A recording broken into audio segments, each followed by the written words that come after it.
I'll try to keep this short and sweet. Welcome to the future of A&W. The headquarters of A&W is located in North Vancouver, British Columbia, in Canada.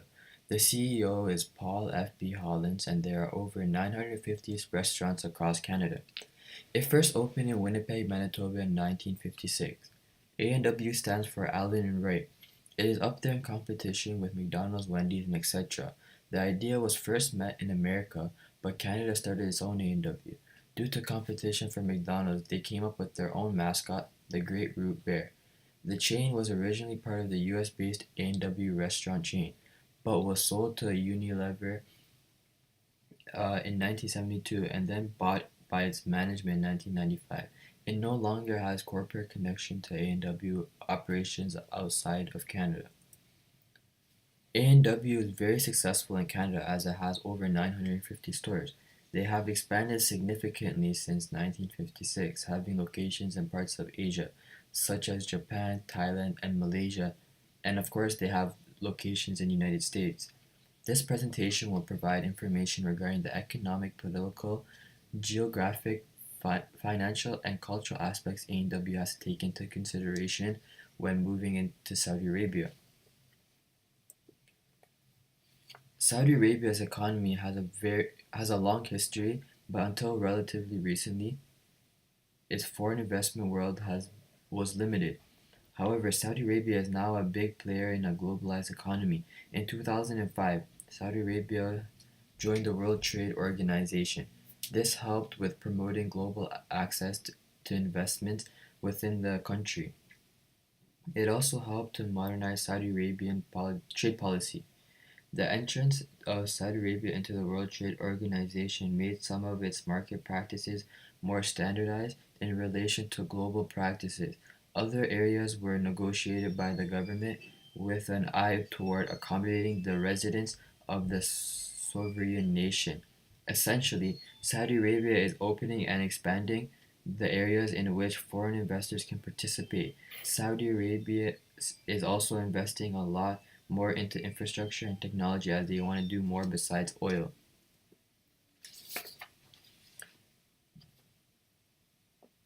Saudi Arabia is part of the Asian continent, more specifically the Middle East.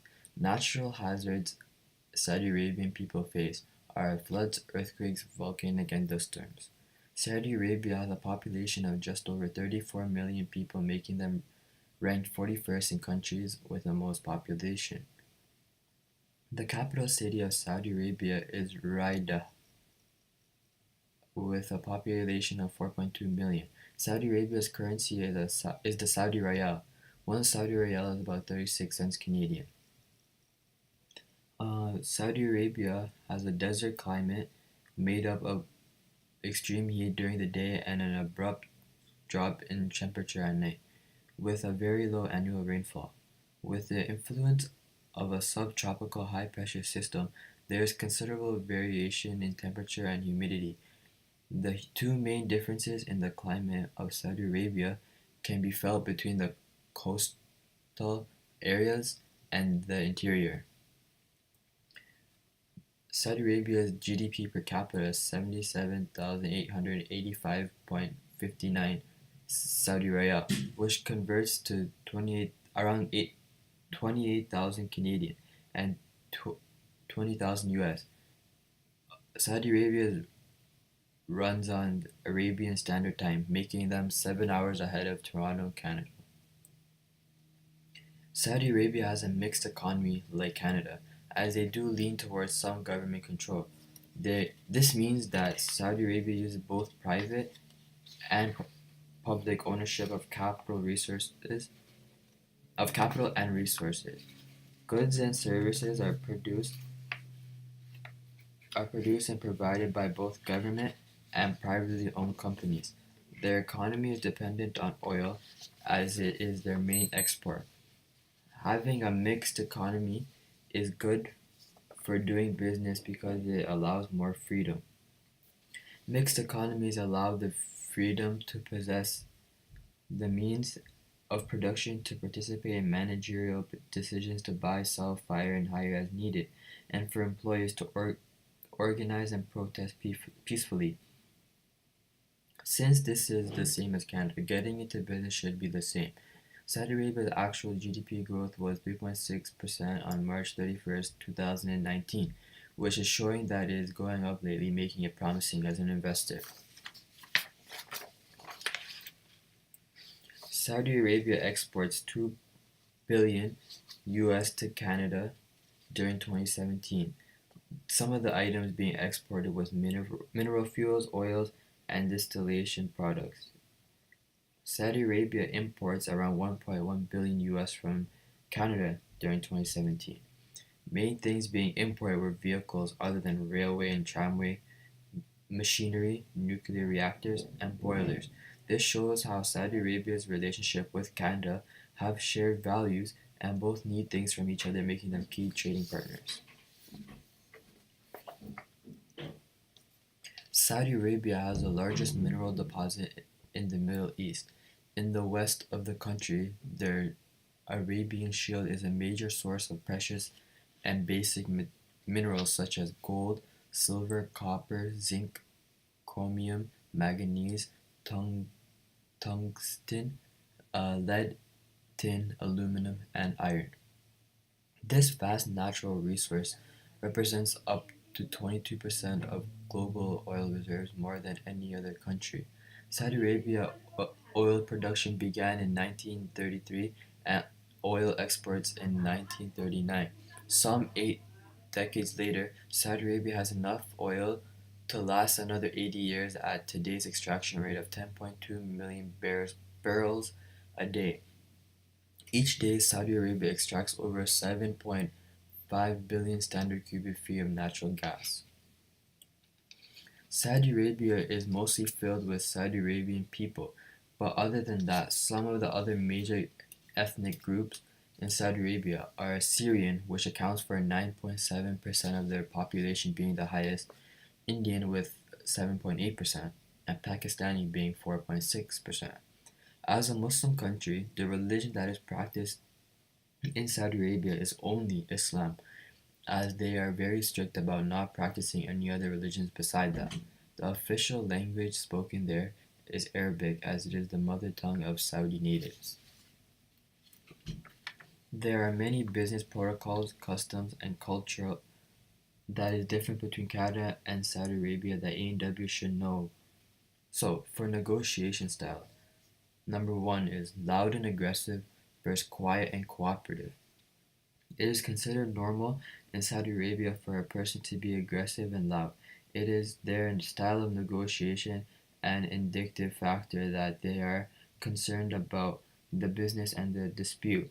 It is generally said that one needs to manage their emotions during negotiation. Although Saudis are very loud during conversation and negotiation, that does not mean that they are disrespectful. They are just passionate about the deal.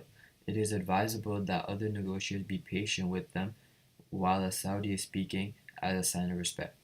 The negotiation style of Canadians can be very different. They may have a distinctive style that can include being result oriented, urgent, legalistic, explicit, and forceful.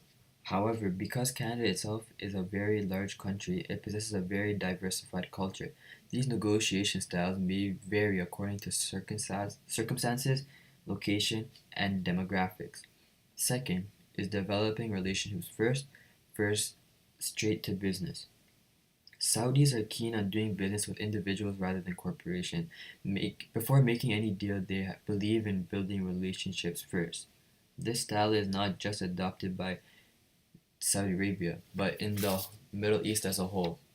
Their business deals are dependent on upon personal relationships and trust. They take time to know and understand another person before making any strong deal. If a Saudi trusts someone, it is likely that there won't be a question of any reluctance.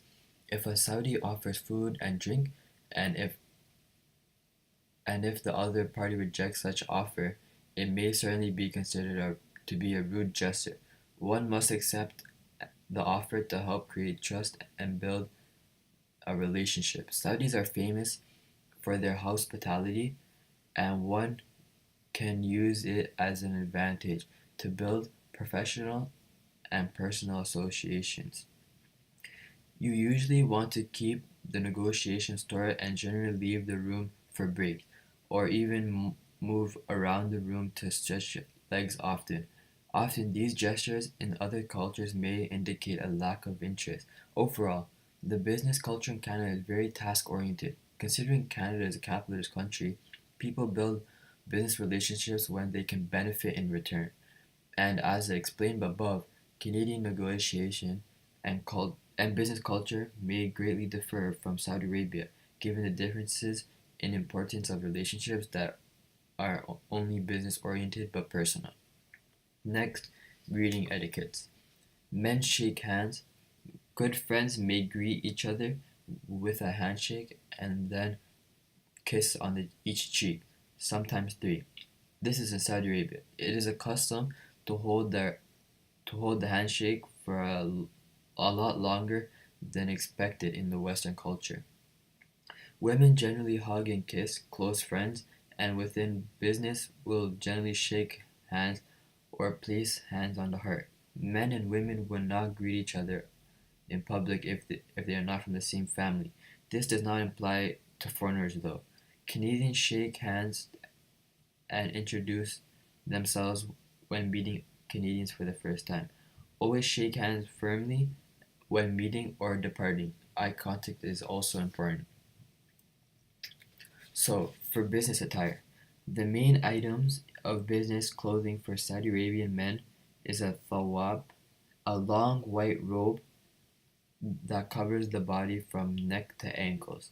They also don a white or red and white checkered headscarf. A red robe or agal holds this scarf in place. Saudi Arabian men commonly wear leather open-toed sandals with this outfit. In Canada, a business suit is appropriate for men. Choose one in a dark color and wear it over a shirt and tie.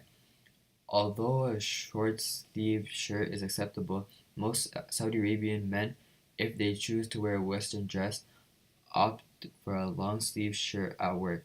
For women in Saudi Arabia, the main item of business attire, or indeed any attire in a public setting, is a abaya, a long black flowing robe similar to the tawab for men, which covers the body entirely from neck to ankles. In addition to a veil or a bushia, which covers the lower part of the face, Saudi Arabian women also wear a headscarf. Any kind of footwear is appropriate. In Canada, women wear long dresses. In Canada, women wear suits just like men, or long dresses which reach to the ankles and have full length sleeves which are appropriate. In addition, these dresses should have high neckline and be loose fitting. Your Saudi Arabian host may also appreciate your wearing of a headscarf, although this is not compulsory for non-Muslims. Wear any kind of smart business shoes you deem appropriate with either an open or closed toe. So, some product considerations A&W will have to take into consideration are the ingredients. As Saudi Arabia is an Islamic based country, A&W will have to take into account religious affiliations with meat. In Islam, Muslim people only eat halal meat and they do not eat pork as it is against their religion. What makes meat halal? The way to make meat halal is the way you kill it. The people who kill the animals must kill the animal in a way where the animal won't feel pain, such as torture. Example, using a very sharp blade and fully cutting through the animal in one slice that will automatically kill the animal. That is how you would make it halal. If an animal is tortured during the process, this makes the meat haram in Islam, which is unedible by Muslims. A&W would have to get rid of any pork menu options and all the beef and chicken option must be halal meat. As Saudi Arabian main language is Arabic, translating into to that will have its issues when marketing things there. A&W need to assure that certain things translate properly, and at times they might have to change something completely to satisfy consumers in Saudi Arabia. A lot of common meat eaten in Saudi Arabia is chicken and beef, which is offered as menu items. One type of meat A&W should consider making into a burger would be lamb. Lamb is very popular among Saudi Arabians, and adding this will attract more consumers. Cultural norms in Saudi Arabia are that drinking alcohol and eating pork are against Islam and are completely forbidden. There are no bars in Saudi Arabia. They drink alcohol-free beers and cocktails. Beef is considered a rare food, and their main meal where meat is consumed is lunch. This cultural norm for most people eating meat at lunchtime is good for A&W as they can be a supplier for food during this peak time. The way A&W will be available for customers is by placing locations in malls and tourist spots. Putting A&W in malls only makes sense as having new restaurants in a familiar mall for certain people would draw their attention. Saudi Arabia is a country where many Muslims around the world travel to as it holds the holiest cities such as Mecca and Medina in Islam. Placing A&W locations in these cities makes sense as many tourists visit every single day, and seeing a place like A&W would draw tourist attention as it's something they're familiar with as they've been there before or just seen chains in their home country. The cost of A&W products should be sold for a bit less than average cost to attract consumers in the beginning stages. As there are many fast food chains in Saudi Arabia, McDonald's being one of the most famous, McDonald's sell a combo for 24 Saudi Riyal, which converts to around $8.55 Canadian. A&W should start off in the lower 20s as people are sometimes reluctant to spend more on new restaurants. As the price will be set lower, A&W will still offer a combo for that price, making everything else that isn't a combo cheaper. Developing a good relationship with a new consumer market is key as you're investing into a different country. There are many ways this can be done. For one, A&W should develop a reward systems for their customers. A&W should reward loyal customers because they'll reward them back by continuing to come back. For example, McDonald's offers an eighth free coffee once you buy seven. This makes consumers come more and more often as they want to get that eighth cup for free. Another way to build a positive relationship with consumers is to accommodate religious holidays. What I mean by this is that since Saudi Arabia is a Muslim country, there are many special occasions that give people reason to go out and eat, such as Eid and Ramadan being the really big ones. During Eid, everyone goes out with their families and enjoy themselves. So accommodating new specials into the menu or even hours will make consumers feel respected and happy as they see a company incorporating new things to suit consumer needs. Another way would also be for A&W to ask for customer feedback and actually go through with what people are wanting. This would significantly increase the relationship with customers as consumers will feel like the restaurant actually listens to what the people want. As A&W will seek to develop advertising and or promotional campaigns, they will find highly experienced advertising agency in the kingdom. These agencies can design and deploy locally appropriate and effective campaigns using print, media, radio, or television. Advertising, especially on satellite television, is rapidly expanding, but commercials must conform to religious and ethical codes and local customs. With some minor expectations, it is not culturally or religiously acceptable to show a female human form in the media.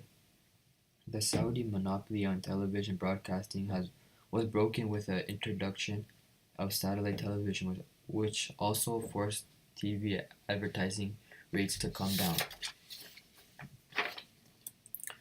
Pricing considerations A&W should take into account is what pricing strategy should be in Saudi Arabia. A&W should go with the penetration pricing strategy as they're entering a new market. Penetration pricing sees products or services priced much lower than their actual value in order to make an entrance into the market. Once customers view the product or service as a must-have, the prices can gradually rise. So the more and more years that A&W is in Saudi Arabia and the more recognition they get from the people, they can gradually increase their price. In conclusion, Saudi Arabia is the land of opportunity for A&W. This country has so much potential that Saudi Arabia want to expand their different investing coming into their country.